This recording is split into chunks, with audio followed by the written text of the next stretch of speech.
Әммеге ассалаумағалейкум. Бүгін біздер естің балалар сөйлейді атты подкастымызды баса жақпыз. Бүгінгі подкастымыздың темасы мультфильмлар. Так, мультфильмлар болса, менде мультфильмлар туралы бір қызық уақия болған. Бір мультфильмде ақша жинап, мамасына мамасы бір әпереді. Кейін мен сол мультфильмді көріп, ақша жинап, ажағыма диздарана берген о. Еще мен сол мультфильмді көріп, мамама да бір рет торт әперіп көргенмін туған күнде. Серьезно? Бәлі. Так, менде бір история болған мультфильмларға байланысты. Щенячий патруль деген мультфильм бар ғой, білесіздер ма?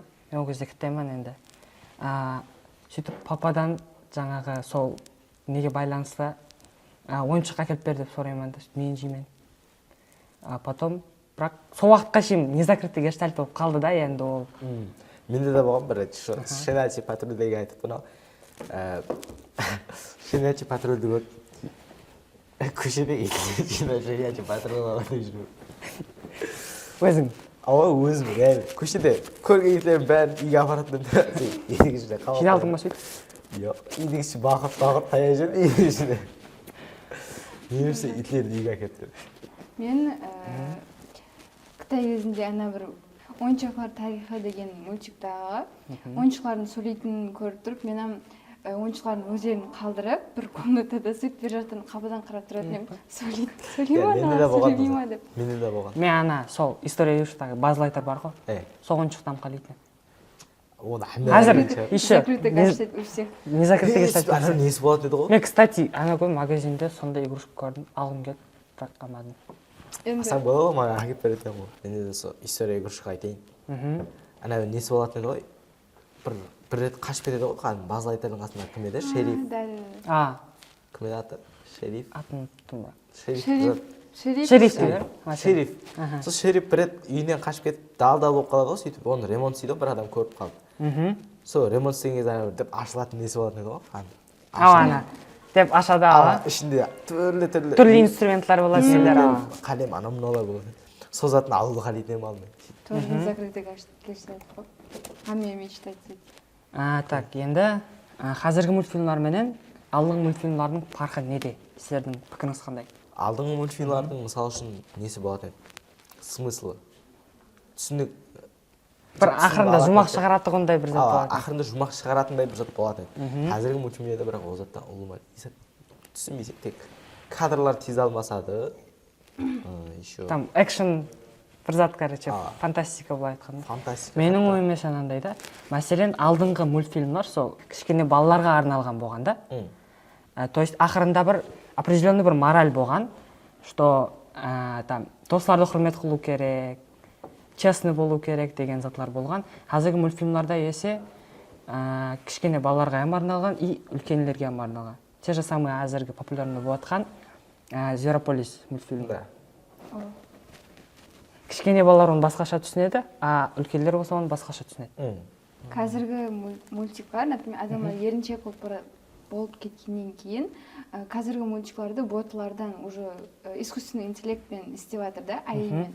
И бұрынғыларда қанша астында труд бар, қанша уақытта істеген уже сценарий жазған кітаплардан оқып сөйтіп. Мәселен, там раскадровкасын бірімлеп соғып қамес, или же те же самые ана Чебурашканың мультфильм бар, ол полностью пластилиннан істелінген. Еще песня, қосығын жазып не қылып. Сол кездерде, мәселен, адамларда қызығушылық еще бар еді. Мәселен, мен өзім My5 деген каналда қала күні азында сол мультфильм көру үшін ерте тұратын емалым мультфильм көру үшін.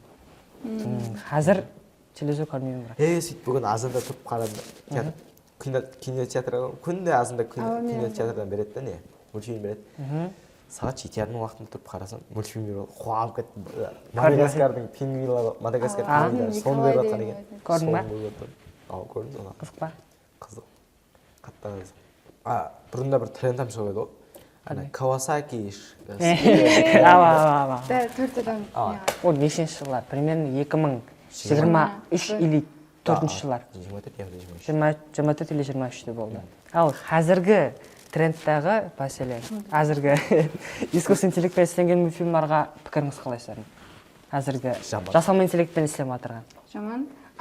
искусственный интеллекттен істелген hamma мультиктардың ақырында бір мысль, то что baribir robotlar адамдарды басқарып кетеді деген. Қазір мен сестренкам көріп отқан мультиктардың көбісін көрдім. Ақырына дейін сестренкам көрмей кетіп қалады. Ақырында мен қарап отырсам, қарап тұр.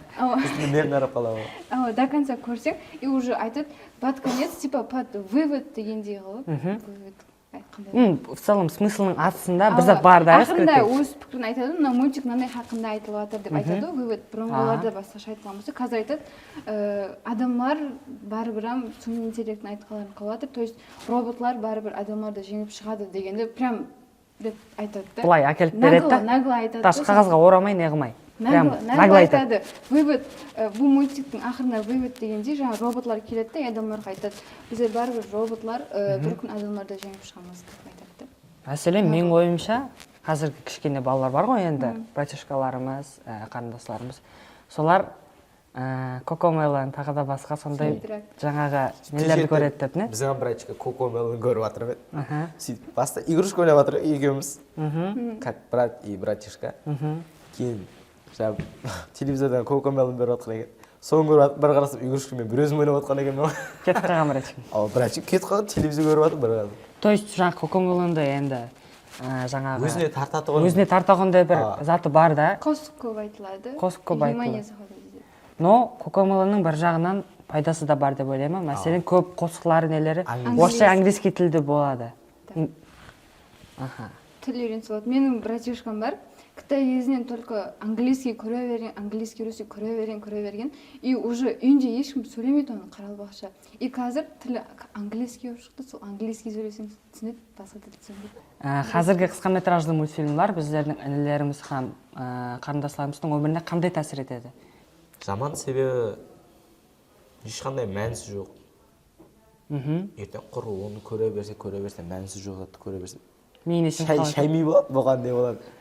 Искусственный интеллектпен жасалған мультикларды көрсе, уже хаммасын ақырында барып тағалатын азат, манипулировать етеді да.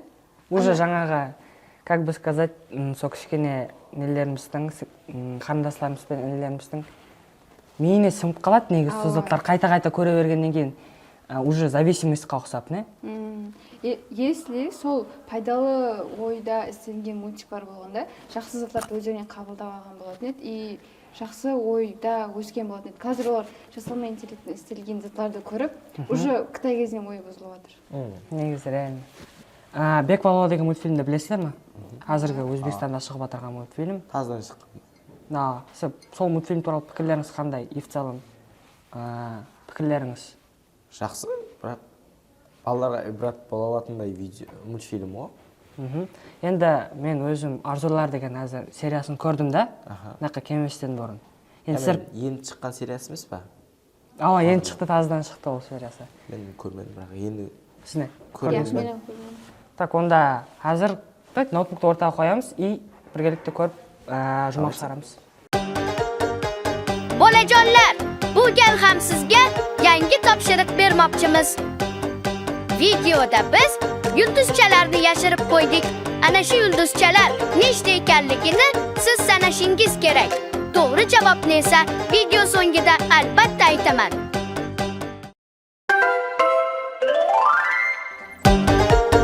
Zo'ra еще o'zbekcha nelar ham bor? Kiyimler neler, hammasi. Muzika qo'shig'i ham ne? Da. Shu instrumentlar ham bor, o'zbekcha. Kokomelonның o'zbekcha versiyasi. Реально, не? Былай қарағанда. Бірақ сол біздердің білелікті сақлаған қалды да бұл. Mana qalam va sehrli qog'oz. Nima xohlasang, shu qog'ozga yoz. Oyi xormang, ishdan tolmang, koptogim yorildi. Mana qarang, sehrli qog'ozga chiroyli qilib yoz. Sovg'alar keladi, sabr qilsang biroz. Menga samolyot, o'sib uchar vertolyot, velosiped yangi, qizil bo'lsin rangi. Menga qo'g'irchoq, 2 mingta muzqaymoq, yangi ko'ylak bo'lsin, hamma havas qilsin. Yallama yorim, yallola, shaylik, sovg'alarni ko'p so'rab, erkalanmaylik. Yallama yorim, yallola, shaylik,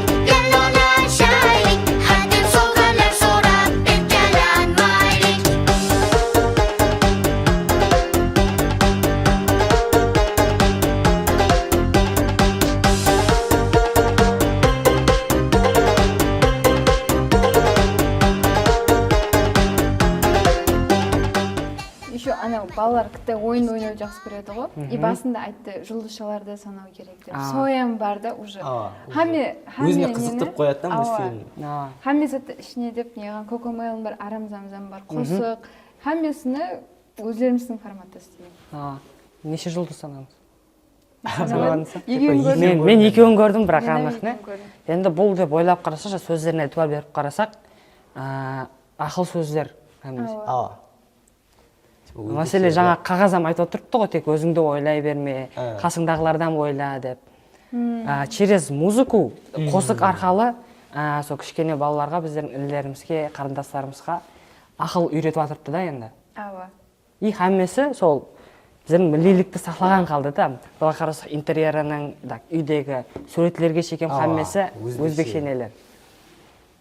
Менің пікірім жүдә жақсы, негізіне. Менікі мощеге. Қазіргі современный форматта әкеліп берілген да хаммезат. И восприятиеға аңсат қазіргі біздерге жақларға нелерге Қытай. Еще біздер сәл үлкені өскенден кейіннен бізге түсі аңсат болды, бірақ бізден кітайлар онша түсінбейтін шығар. Ядлап алуға маңсат. Ядлап алуға маңсат негізі. Музыкалар нелері. Көп сөздер бір-біріне ұқсап кетеді. Мысалы, яллама деп. Басында алмас айтты ғой, сабыр ет деп не, анау сол әкеп береді саған есі соған жасынан деп. Адамды деп күтіп білуге деп сабырлы болуға үйретіп жатыр да. Кар жақлама плюслары көп, менің ойымша. Менің ойымша да сондай. Менің ойымша сондай, жақсы зат қой, жақсы зат. Ютубқа Бекбалола деп жазсаңыз, жаңа Ютуб каналы шығады. Әмесі президенттің басламасы менен істеп атырылған проект, сол жастарымызға өрнек болсын, жақсы затларды үйренсін деген мақсатте. Соның менен подкастымызды жұмақлаймыз. Етібар үшін рахмет. Хамеге рахмет. Хамеге рахмет.